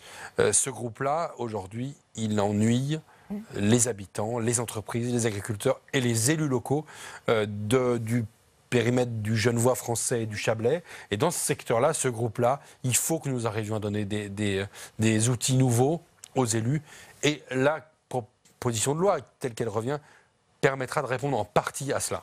Loïc Hervé, dernière question, est-ce que les logements sociaux peuvent aussi être comptabilisés comme place d'accueil pour les... Mais moi je le crois, je crois que l'article 55 de la loi SRU doit être étendu à un certain nombre de logements. 30 places dans une aire d'accueil de gens du voyage, ça coûte 1 million d'euros. Il faut que la commune d'installation... Sans dédouaner les élus locaux de leurs obligations. Non, il faut que la commune d'installation de cette aire permette de décompter ces places dans son quota de logements sociaux. Je trouve ça logique, et je regrette que là-dessus, une lecture trop restrictive de l'article 55 de la loi SRU ne nous permette pas de les prendre en compte. Je redéposerai aussi un amendement en ce sens-là. Et il y a aussi une chose sur laquelle il faut qu'on avance, c'est la durée de validité de la mise en demeure administrative de quitter les lieux des préfets. Il faut que là-dessus, on puisse aussi porter ce délai de 7 à 15 jours. C'est une demande des services déconcentrés de l'État. Il faut que le Parlement entende ces services sur le terrain. Bien, merci Loïc Hervé. Je rappelle que la proposition de loi sera débattue ce soir dans l'hémicycle. Merci à vous. La réforme des institutions sera de retour en janvier 2019 et elle n'épargne pas le Conseil économique, social et environnemental qui verra le nombre de ses membres divisé par 2 et une redéfinition de ses missions, comme nous l'explique Héloïse Grégoire. Le Conseil économique, social et environnemental veut faire peau neuve. Dans la réforme constitutionnelle voulue par l'exécutif, le CESE est en première ligne. Régulièrement critiqué pour son coût et son inefficacité, son président souhaite donc changer son image. Pour cela, il lance 4 grands chantiers dont l'objectif est de mieux intégrer les citoyens. Nous allons tester quelque chose de particulier, c'est comment, par tirage au sort, mettre dans les travaux de nos sections 2 ou 3 citoyens tirés au sort. Nous allons l'expérimenter. Expérimenter pour mieux exister, c'est le défi du Conseil économique, social et environnemental. D'autres chantiers sont également sur la table, comme l'instauration de nouveaux partenariats institutionnels afin de mieux promouvoir la collaboration avec les institutions. Le CESE souhaite aussi devenir le réceptacle des pétitions citoyennes. À partir de 500 000 signataires, il serait chargé de les transmettre au gouvernement et au Parlement. Dernier point, le renforcement du recours à l'expertise, soit donner plus la parole à la communauté scientifique. Ces mesures devraient être inscrites dans la réforme constitutionnelle. La réforme institutionnelle telle qu'elle est présentée reprend en grande partie les grandes orientations que nous avions décidées ensemble ici au CESE. À travers cette réforme, le président du CESE et le chef de l'État souhaitent faire de cette assemblée la chambre du futur. Et on va retourner dans l'hémicycle du Sénat puisque le débat se poursuit autour de cette proposition de loi déposée par la droite sénatoriale qui vise à lutter contre les violences dans les manifestations. Alexandre Poussard a noté, c'est la première intervention du nouveau secrétaire d'État auprès du ministre de l'Intérieur, Laurent Nunez. Et oui Delphine, la première intervention de Laurent Nunez sur un texte qui avait été déposé juste après les violences du 1er mai par la droite sénatoriale pour marquer un peu un coup de poing contre ces violences et notamment contre les Black Blocs, ces groupes d'individus cagoulés qui sont en marge des cortèges, qui s'en prennent aux bâtiments et aussi aux forces de l'ordre. On écoute Bruno Retailleau, le président du groupe Les Républicains et auteur de ce texte, sur ces groupes de Black Blocs. Ces groupes, ce sont les mêmes qui, dans ma région, à Notre-Dame-des-Landes, avaient les mêmes mots d'ordre. À mort l'État, incendiaient des véhicules de gendarmerie, attaquaient des brigades de gendarmerie, ont saccagé des centres-villes, ceux, par exemple, de Nantes ou de Rennes, terrorisaient les riverains. Aussi, il s'agit bien davantage que de casseurs de vitrines, il s'agit en fait de briseurs de République. Eh bien, la République doit briser ces groupes, mes chers collègues. Et elle doit casser leur logique de haine et en particulier cette haine anti-flic, inacceptable, insupportable. Et alors pour neutraliser ces Black Blocs, le texte prévoit plusieurs mesures. Des fouilles à l'entrée des cortèges, un délit passible d'1 an de prison pour le port de la cagoule dans les manifestations et puis un grand fichier national des personnes interdites de manifestation. Alors vous le disiez Delphine, c'était la première de Laurent Nunez, le nouveau secrétaire d'État auprès du ministre de l'Intérieur et ancien patron de la DGSI. Alors il a affirmé que le gouvernement n'était pas hostile à une loi anti-casseurs, mais qu'il avait son propre calendrier pour travailler sur la question. On l'écoute. L'absence de dispositif administratif spécifique d'interdiction individuelle de manifester, donc je dis bien individuelle de manifester, l'absence également de poursuites pénales ou de condamnation des fauteurs de troubles suscite légitimement une forme d'incompréhension chez nos concitoyens. C'est pourquoi un groupe de travail spécifique de juristes et d'opérationnels a été installé par le ministère de l'Intérieur et le ministère de la Justice pour convenir des moyens les plus simples et les plus efficaces pour mieux détecter, interpeller puis sanctionner ces fauteurs de troubles. Le travail du gouvernement et du Sénat vont donc pouvoir se compléter sur cette question des casseurs. En tout cas, Laurent Nunez a voulu diffuser un esprit de concorde face aux sénateurs pour un peu apaiser les tensions entre les sénateurs et le ministère de l'Intérieur. On se souvient la semaine dernière que le groupe Les Républicains avait quitté l'hémicycle lors des questions d'actualité car il n'était pas satisfait par une réponse de Christophe Castaner, ministre de l'Intérieur. Merci à vous Alexandre Poussard pour toutes ces précisions. Et vous en parliez le 1er mai dernier, pas moins de 1200 Black Blocs défiaient les forces de l'ordre lors de manifestations à Paris. 300 d'entre eux avaient été interpellés pour violences sur policiers et dégradation. Pour endiguer ce phénomène, la droite sénatoriale propose donc ce texte qui est débattu cet après-midi pour durcir les sanctions envers les casseurs, comme nous l'explique Samia Dechir. À Nantes contre la loi travail, à Paris lors du rassemblement du 1er mai, des groupes de casseurs débordent régulièrement les manifestations. Une montée des violences que Bruno Retailleau voudrait endiguer avec une proposition de loi. Le président du groupe Les Républicains au Sénat souhaite alourdir les sanctions contre les auteurs de violences, en punissant par exemple d'1 an de prison les manifestants qui dissimulent leur visage. C'est à la fois, évidemment, pour que cette règle, ce droit constitutionnel de manifester puisse être intact et qu'on puisse évidemment protéger ceux et celles qui manifestent librement, paisiblement. C'est aussi pour protéger les forces de l'ordre. Parce qu'on voit bien que ces groupes nourrissent encore une fois une haine qui est une haine anti-flic. À gauche, on dénonce au contraire un texte liberticide. Chef de file des socialistes sur la question, Jérôme Durain s'inquiète de plusieurs dispositions du texte qui prévoient une fouille à l'entrée des manifestations et la création d'un fichier des personnes interdites de manifester. On prétend s'attaquer aux casseurs et on risque de nuire à l'ensemble des manifestants. Parce que, à l'évidence, il y a en germe dans les différents articles de cette loi des éléments qui peuvent nuire à la liberté de manifester. Donc ne mettons pas les doigts dans cet engrenage. Une opposition qui n'est pas sans rappeler celle sur la loi dite anti-casseurs adoptée par la droite en 1970 et abrogée 11 ans plus tard par François Mitterrand. Et avant d'ouvrir le débat avec mes invités, on retourne salle des conférences où nous attend Tam Tranui avec le rapporteur de ce texte, la sénatrice LR, Catherine Troendle. Oui, je suis donc avec Catherine Troendle, les rapporteurs de cette proposition de loi visant à lutter contre les violences dans les manifestations. Vous pensez notamment à ces Black Blocs qui ont sévi lors des manifestations du 1er mai au printemps dernier? Il s'agit effectivement de lutter contre les Black Blocs, comme on les appelle communément, ces casseurs qui manifestent aux côtés des manifestants pacifiques et qui brouillent complètement le message militant pacifique. Alors que vient apporter votre proposition, cette proposition de loi du groupe LR par rapport aux droits existants aujourd'hui? Alors ce texte apporte quelques ajustements, quelques corrections à tout l'arsenal juridique qui existe déjà aujourd'hui, mais qui est incomplet. Il a un volet préventif et un volet répressif. Vous, en quoi cet arsenal juridique est aujourd'hui incomplet pour vous?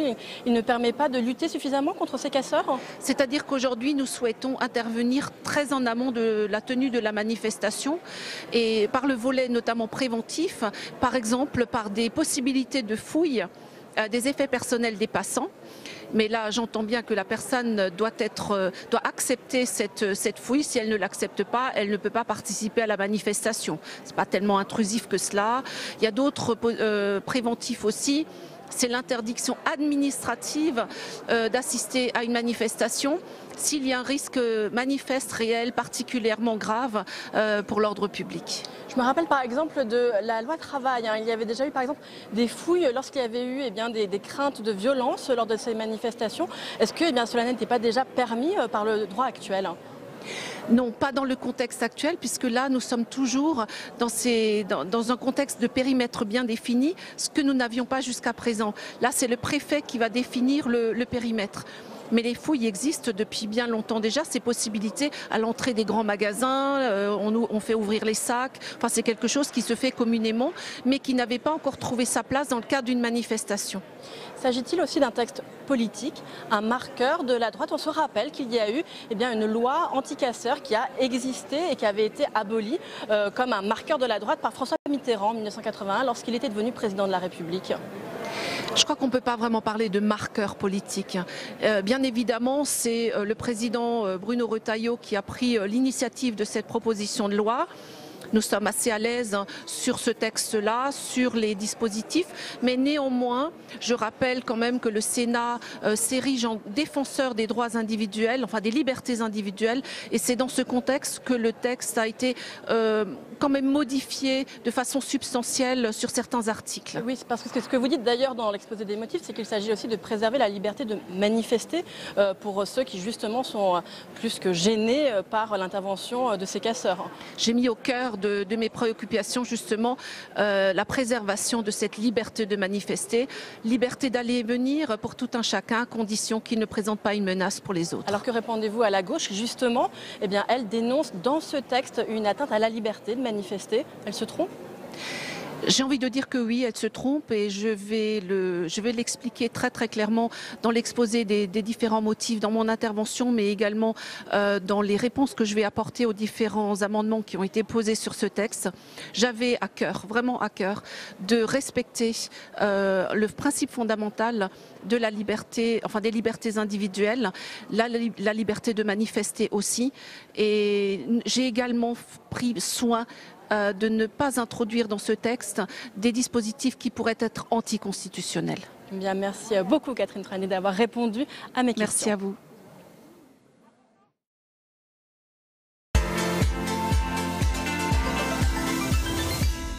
Et on ouvre le débat dans Sénat 360 avec mes invités sur ce plateau. Rémi Féraud, bonjour, merci d'être avec nous. Vous êtes sénateur socialiste de Paris.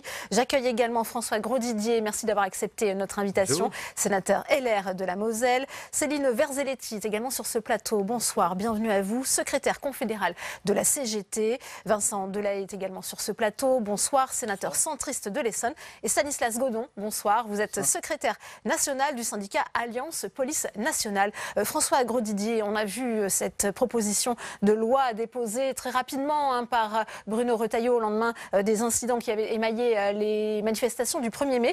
La droite a voulu réagir vite. Pourquoi? Le droit actuel ne suffisait pas? Non, le droit actuel ne suffit pas. Quand vous avez 1200 casseurs qui peuvent casser le 1er mai, que vous avez tellement peu d'interpellations, que les personnes interpellées d'ailleurs sont pour l'essentiel relaxées, un taux de relax 6 fois supérieur à ce qu'on a de façon ordinaire. Et pourquoi? Parce que en fait, le système est très mal fait. Il suffit de se réfugier dans l'anonymat en étant masqué. On se fond dans la foule. On sait que la doctrine, représentant syndical le dira mieux que moi, que la doctrine du maintien de l'ordre en France, c'est de se maintenir à distance. Donc en plus, nos concitoyens ne comprennent pas que les gendarmes mobiles ou CRS semblent observer les casseurs cassés. Donc il ne s'agit pas du tout d'empêcher le droit de manifester. Au contraire, on veut préserver la liberté de manifester, simplement en mettant fin à la liberté de casser, qui est la réalité aujourd'hui. Céline Verzelletti, quel regard portent les syndicats, les services d'ordre des syndicats sur ce texte? On a le sentiment parfois qu'ils se font déborder aussi lors des manifestations. Alors, écoutez, si je reviens sur ce qu'a dit monsieur, le 1er mai, c'est quand même en effet un bon exemple justement. Vous dites que voilà, il y a eu des arrestations et qu'il y a eu des personnes qui ont été relaxées. Oui, bien évidemment, parce que ceux qui ont été arrêtés, c'était des manifestants qui étaient là de manière tout à fait pacifiste et non pas ceux qui étaient là pour casser. Non, ça, c'est une première des choses. Et bien sûr que si, nous avons des militants qui ont été arrêtés, comme d'autres passants qui étaient simplement passants et qui n'étaient pas justement ceux qui devaient être arrêtés. Ensuite, ce fameux 1er mai, où on a été mis en danger d'ailleurs, et où les forces de l'ordre l'ont dit à ce moment-là qu'ils n'avaient pas eu les moyens suffisants et les ordres adéquats pour justement intervenir, il y a eu des fouilles. Des manifestants. Moi-même, j'y ai participé. Et ça fait partie effectivement des propositions. On ne peut pas dire que, par exemple, les fouilles puissent empêcher justement ces casseurs. J'en viendrai donc à dire que, a priori non, vous avez vu ce qui s'est passé. Le justement, 1er mai, il y avait des Stanislas Godon, est-ce qu'on peut fouiller chaque manifestant à l'entrée des cortèges? Ça paraît compliqué. En tout cas, juste pour répondre à votre question, en effet, cette loi nous paraît plutôt liberticide et on va y venir, une atteinte à la liberté de manifester. Dans la pratique, Stanislas Godon, est-ce qu'on peut pas mettre question vidante? On va laisser parler Stanislas Godon pour que tout le monde s'exprime. Il faut déjà connaître ça. Est-ce que c'est facile à mettre en œuvre en pratique justement des fouilles à l'entrée des cortèges? Stanislas Godon. Alors, c'est fait actuellement sur des réquisitions du procureur de la République, notamment qui sont faits aux abords des manifestations. Mais c'est vrai que quand il n'y a pas un périmètre qui est sanctuarisé, comme par exemple une fan zone, ou comme ça s'est passé pendant la loi travail, où il y avait eu une manifestation qui avait été organisée autour de l'Arsenal, et là c'était un circuit fermé. Dans la proposition de loi, il y a des périmètres de sécurité qui vont être organisés. Oui, et en fait c'est une extension de la loi du 30 octobre 2017 qui est d'abord autoriser les préfets à créer, dans le cadre du terrorisme, et là en fait c'est dans le cadre du trouble à l'ordre public. Alors pour nous, c'est une avancée, ça va nous permettre effectivement dans un cadre administratif de procéder au contrôle. Alors c'est vrai que avec le consentement de la personne, c'est un peu compliqué, mais j'ai cru comprendre qu'on ne pouvait pas y échapper parce que sinon, ça frappait notamment d'anticonstitutionnalité le texte. Maintenant, il y a des choses très très intéressantes dans cette loi pour nous. La première chose, c'est le délit. Lorsqu'on a un visage dissimulé, avant c'était une contravention de 5e classe, le fait de le passer en délit... 1 an de prison, 15 000 € d'amende. Tout à fait, c'est extrêmement intéressant. Une contravention et 1 500. Après, il faudra se poser la question de la réponse pénale qui sera apportée lorsqu'on procédera à des interpellations, parce que je prendrai juste un exemple très simple qui nous concerne.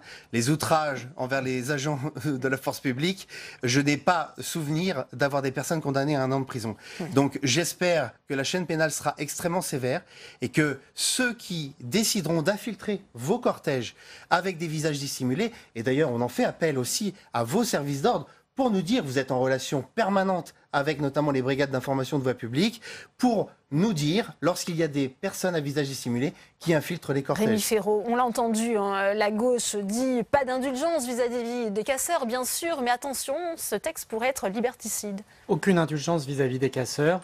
Sénateur de Paris, j'ai été pendant longtemps maire du 10e arrondissement. Je sais ce que c'est que d'ailleurs la répétition de manifestations violentes avec des casseurs comme élus.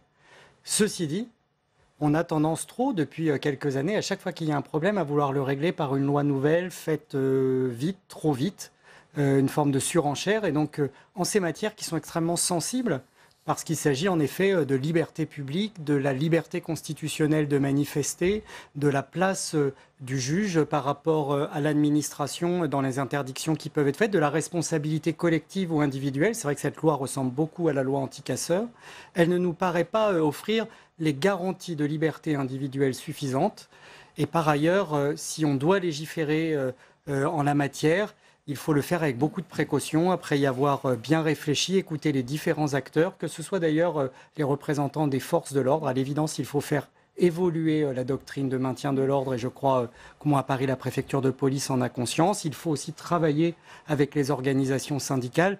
Il faut prendre le temps de la réflexion et d'un vrai travail, parce que je vois dans cette proposition de loi des dispositions qui pourraient tout à fait s'appliquer à des personnes qui ne sont pas casseurs. Et voilà, je ne crois pas qu'une liste du préfet puisse suffire pour interdire aux gens de manifester. Ça me paraît même dangereux. Un fichier national qui va regrouper toutes les personnes interdites de manifester. Que pensez-vous de ce système? Écoutez, d'abord, moi je trouve extrêmement choquant de voir les images de ces casseurs cagoulés.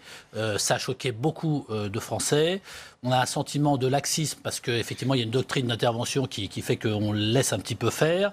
Et puis, il y a un sentiment d'impunité aussi qui ne peut pas se poursuivre. Donc, moi, j'entends les propositions de réflexion et de travail en commun, mais moi, je suis contente qu'il y ait une proposition de loi qui permette justement cette réflexion et cette réflexion d'avancer.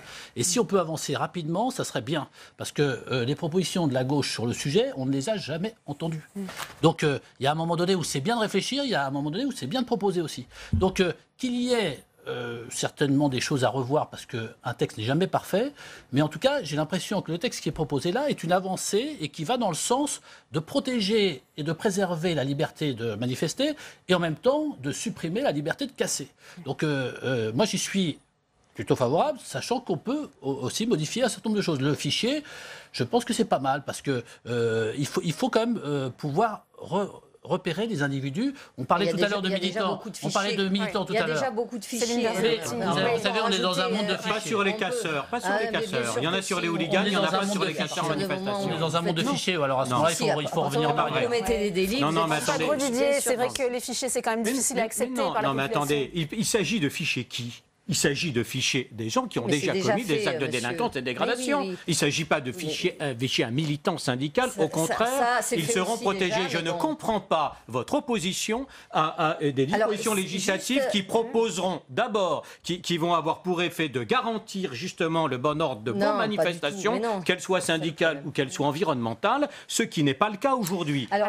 Aujourd'hui, vous ne proposez rien que de maintenir l'état du droit existant qu'il a montré qui était insuffisant. On n'a pas pu arrêter les manifestations du 1er mai, c'est pas en envoyant des conseillers à président de la République. Est-ce que vous faites des propositions, justement? Donc, il n'y a absolument aucune proposition la réponse de que madame. La nôtre qui est de calquer en fait les dispositifs qui ont fait leur preuve contre le hooliganisme. On va écouter, si vous voulez bien, la réponse de Céline Berzelli. Allez-y. Alors, moi, je pense que le défenseur des droits fait un rapport très intéressant. Attends, mais alors, s'il vous plaît, vous me laissez finir, parce que moi, je ne vous ai pas coupé non plus. Le rapport du défenseur des droits, il y en a un qui date de 2017, justement, qui a été commandé par le président de l'Assemblée nationale. Précisément, ce qui préconise, c'est un rapport, je vous conseille de le lire, parce que lorsqu'on commande des rapports, c'est bien de les utiliser. Précisément, c'est tout l'inverse. C'est tout l'inverse qui est proposé dans le projet de loi. Je cite, par exemple, la dimension judiciaire et répressive du maintien de l'ordre a pris une place plus importante dans la gestion de l'ordre public au détriment de la mission d'encadrement et de protection des manifestations. Ainsi, l'équilibre subtil entre exercice des libertés publiques et contraintes de sécurité sur lequel repose la doctrine du maintien de l'ordre se trouve fragilisé. Et lui-même préconise de ne pas recourir à des mesures, en tout cas trop souvent, telles que les contrôles d'identité réalisés et que ça irait à l'encontre justement de la liberté. Non, mais moi, je ne suis absolument pas d'accord avec le défenseur des droits. Ah ben voilà, vous pouvez. Je suis absolument pas d'accord. Écoutez les syndicats de police, nous les avons entendus. Attendez, après, il faut arrêter de demander des rapports. Non, mais écoutez les syndicats. Mais non, on n'est pas obligé de faire un rapport. Non, je trouve que c'est intéressant. Il n'y a pas une seule solution et que nous... Non, il n'en propose aucune. J'aime beaucoup Jacques Toubon. Stanislas Godon, allez-y. Préconise des choses. Pardon, et on entendra aussi Rémi Ferraud pour que tout le monde puisse s'exprimer. Allez-y. Entre sécurité et liberté, s'il vous plaît, madame, on écoute aussi Stanislas Godon. Allez-y. On n'est plus en démocratie. Allez-y. Alors la démocratie, c'est aussi de s'écouter sur le plateau. Allez-y. Oui, certainement, mais il faut résoudre le problème. S'il vous plaît, Stanislas Godon. Si je peux vous dire une chose, c'est que en fait, la plus grande garantie des libertés, c'est de laisser les forces de l'ordre gérer les manifestations. Vous êtes d'accord avec ça, et en accord notamment avec vos services d'ordre. Et vous savez que notamment les contrôles d'identité, pour nous, ça nous permet par exemple de détecter quand quelqu'un fait l'objet d'un arrêté d'interdiction. Et c'est pour ça que ce fichier est très très intéressant pour nous, parce que vous n'allez pas me dire le contraire. Vous n'allez pas quand même dire que vous préférez avoir quelqu'un qui est interdit de manifestation parce que il a fait occasionner des troubles à l'ordre public, qu'il a cassé, qu'il a attaqué des forces de l'ordre, et vous préférez qu'il soit dans vos rangs. Je ne pense pas. Franchement, personne. Donc, on est bien d'accord. Il fallait respecter la liberté de manifester. Le fichier qui est créé, c'est un droit fondamental. Le fichier qui est créé vous êtes d'accord est un outil à disposition des policiers pour écarter ces manifestants. Et d'ailleurs, les peines sont extrêmement sévères lorsqu'ils participeront. Non, mais celui-là n'existe pas. Oui. Mais par exemple, parce qu'on a prononcé le mot de hooligan, on voit bien que ça existe parfois aussi dans les matchs de football et ça fonctionne pas très bien. Rémi Ferraud. Alors, s'il y avait... Oui, Rémi Ferraud. Simplement sur le bon sens. Comme ça, qui paraît, évidemment, vous êtes pour, tout le monde est pour que les manifestations se passent sereinement et qu'il n'y ait pas de casseurs. La vraie question, c'est qui déciderait de qui est dans le fichier? Qui décide de qui est casseur? Ce qu'on fait l'objet de poursuites de condamnation et de poursuites. Pour l'instant, seul le pouvoir judiciaire peut le faire, ça donnerait au préfet, justement. Ça n'est pas ce qu'il y a dans la... autre chose, ça n'est pas ce qu'il y a précisément dans la proposition de loi. Non, je ne suis pas dans le fantasme. Il y a vraiment un manque de garantie en termes de liberté individuelle dans la proposition de loi. Et il faut... Est-ce que vous avez proposé un amendement là-dessus? Non, mais... Non. Je suis quand même assez interloqué par la désinvolture avec laquelle vous rejetez les arguments du défenseur de droit. Qui ont fait l'objet d'une interdiction de manifester. Enfin, c'est pas les autres. Vous fantasmez complètement autre chose. Mais c'est le préfet, François Grosdidier, c'est le préfet qui donnerait... C'est le préfet qui donnerait justement cette possibilité d'interdiction de manifester. Mais attendez, n'importe quelle interdiction de fréquenter un stade peut être attaquée devant le juge et doit être étayée sur des faits réels. On est dans un état de droit et la commission des lois a apporté des correctifs à tous ceux qui pouvaient éventuellement exposer ce texte à un risque d'anticonstitutionnalité sur tous les sujets, y compris d'ailleurs sur la responsabilité qu'on instaure du casseur-payeur, qui aujourd'hui n'existe pas. Une responsabilité d'ailleurs collective qui me paraît dans votre proposition de loi. Alors, laissez parler Rémi Ferraud, s'il vous plaît. L'action récursoire de l'État, ce n'est plus la responsabilité. Je sais qu'il y a des modifications qui sont intervenues en commission des lois. Ce qui montre bien d'ailleurs, et on le voyait dans l'intervention de Mme Trunley tout à l'heure, qu'il y a des interrogations, y compris dans la majorité sénatoriale. Vincent Delahaye, est-ce qu'il ne faut pas aussi non plus être que dans une logique répressive si on veut aussi lutter contre les Black Blocs? Il faut aussi comprendre leur mode de fonctionnement. D'abord, il n'y a pas qu'une logique répressive, il y a une logique préventive aussi. Là, on parle des manifestations et du bon déroulement des manifestations. Donc c'est ça qu'il faut essayer de préserver, de protéger. Donc moi, j'entends les propositions émises par mon collègue socialiste. J'aimerais bien qu'il y ait des amendements. Parce qu'effectivement, un texte, il peut être amélioré, il peut toujours être amélioré. Donc quand on a des précisions à apporter, notamment sur le fichier, on peut peut-être apporter quelques précisions sur le fichier, mais au moins qu'on sente qu'il y a une volonté d'aller dans cette direction-là. Là, on ne la sent pas. Là, on se dit, non, il faut rien faire, il faut rester dans l'équilibre actuel, entre guillemets, comme le dit le défenseur des droits, équilibre qui ne paraît pas vraiment bon équilibre. Aujourd'hui, c'est pas un bon équilibre. Donc je suis désolé parce que moi, le défenseur des droits, attendez, madame, s'il vous plaît, je vous ai pas interrompu. Donc si vous voulez bien, je parle et puis après vous parlerez. Mais simplement, le défenseur des droits, il a le droit d'avoir son opinion et nous, on a le droit d'avoir la nôtre aussi. Moi, je me sens pas inférieur au défenseur des droits et en la matière, je n'ai pas le même jugement que lui sur l'équilibre, le bon équilibre des manifestations. On n'est pas sur ce plateau, mais il a fait des propositions dans ce rapport. Je disais simplement que dans la réalité, aujourd'hui, nous ne pouvons plus manifester dans de bonnes conditions. Et je pense qu'il faut donner des moyens, en effet, aux forces de l'ordre qu'ils puissent maintenir l'ordre public en encadrant et en protégeant la liberté de manifester. Et je pense que cette loi ne permettra pas cet équilibre. Parce qu'on interdit les casseurs d'aller à la manifestation. Alors, Stanislas Godon, sur ces black blocs, est-ce qu'une pure logique répressive, ça permet aussi de mieux comprendre comment ils fonctionnent? Il faut aussi peut-être comprendre leur état d'esprit. François Gaudier, allez-y. Alors, Stanislas Godon, s'il vous plaît. Les black blocs, bon, vous savez, c'est pas une corporation en tant que telle, hein, c'est plutôt une philosophie, une manière de faire de la mouvance plutôt extrême gauche. Donc il y a eu des analyses qui ont été faites évidemment par les services. Hein, le renseignement travaille aussi sur ces groupes. Maintenant, en termes préventifs, effectivement, c'est là la difficulté, parce qu'ils sont extrêmement mobiles, ils infiltrent les manifestations. Souvent d'ailleurs, ils sont derrière les banderoles des confédérations, voire même parfois dans les pré-manifestations, et ils arrivent à s'équiper de manière très très rapide en quelques minutes. Donc évidemment, cette loi pour nous est un outil intéressant, parce que lorsqu'ils vont commencer à dissimuler le visage, c'est tout de suite, on aura un cadre légal pour procéder à des choses, à des interpellations, puisqu'on sera dans un cadre réglementaire, comme pourrait le demander d'ailleurs le défenseur des droits. Donc pour nous, c'est un outil intéressant. Et si jamais ils sont aux abords d'une manifestation et qu'ils font l'objet d'un contrôle d'identité et qu'on s'aperçoit qu'ils font l'objet d'un arrêté d'interdiction, eh bien là, tout de suite, on pourra les écarter évidemment de la manifestation. Donc ce sont des outils intéressants, importants pour nous. Par contre, évidemment, il y a le volet aussi, et là, nous l'avons dit très clairement, il faudra effectivement que la doctrine d'emploi des forces mobiles d'intervention dans le cadre du rétablissement du maintien de l'ordre soit plus claire, qu'on arrête de jouer au jeu du chat et de la souris, et que, enfin, une fois pour toutes, on décide, est-ce qu'on reste en retrait? Et dans ce cas-là, il se passe ce qui s'est passé au 1er mai, et là, vous avez un déferlement de violence. Ou est-ce qu'on procède à des interpellations, évidemment en unité constituée, hein, parce qu'il ne s'agit pas d'envoyer 3 ou 4 collègues au milieu des Black Blocs quand ils sont 1200. Voilà, donc il faut mettre les forces en présence, donner des ordres clairs, utiliser les lance-eau, qui font partie dans la gradation de l'usage de la force, je dirais, du spectre bas, donc qui est très très intéressant, qui pour nous permet de neutraliser notamment des individus. Céline Verzelletti. Alors, juste après, j'entends bien ce qui est dit. Moi, je le répète, ce qui se passe dans la réalité. Et le 1er mai, c'est intéressant. Alors, on n'aura peut-être pas le temps d'y revenir. Mais quand même, il y avait un certain nombre de personnes qui n'étaient pas là pour manifester avec nous de manière pacifiste et qui étaient vraiment devant nous et qui étaient sur le pont d'Austerlitz, qui auraient pu à ce moment-là, et ça avait été dit, qui auraient pu à ce moment-là être neutralisés, et ça n'a pas été le cas. Donc ça, c'est quand même un problème. Et je pense que c'est pas ce genre de projet de loi qui permettra justement... Mais si, en tout cas, les forces de l'ordre auraient pu le faire. Non, juste. Est-ce que, moi j'ai juste une petite question.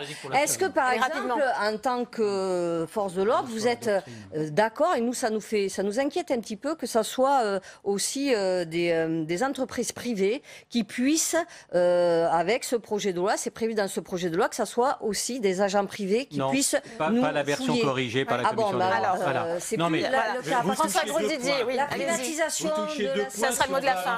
Moi, je pense que c'est important aussi, malgré tout. Vous êtes organisation syndicale, c'est le cas aussi des ONG environnementales, débordées aujourd'hui par ce phénomène.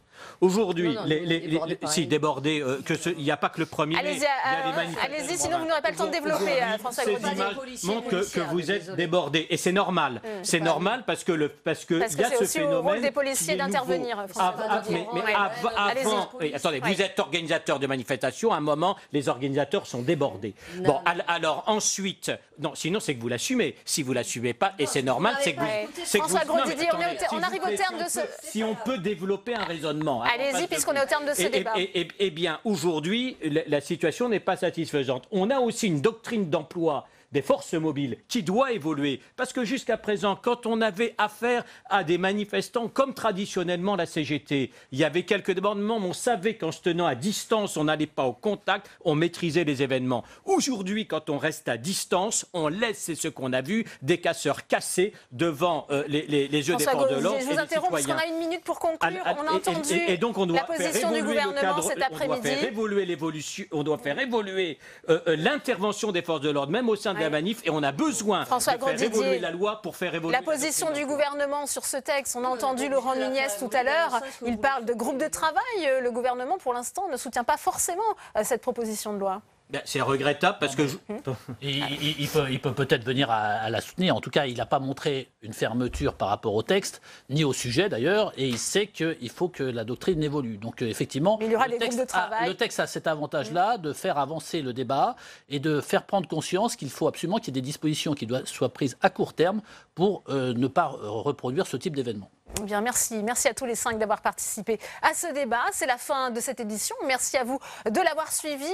À 18h30, vous retrouvez Rebecca Fitoussi pour son émission On va plus loin. Très bonne suite des programmes à tous sur Public Sénat et à demain.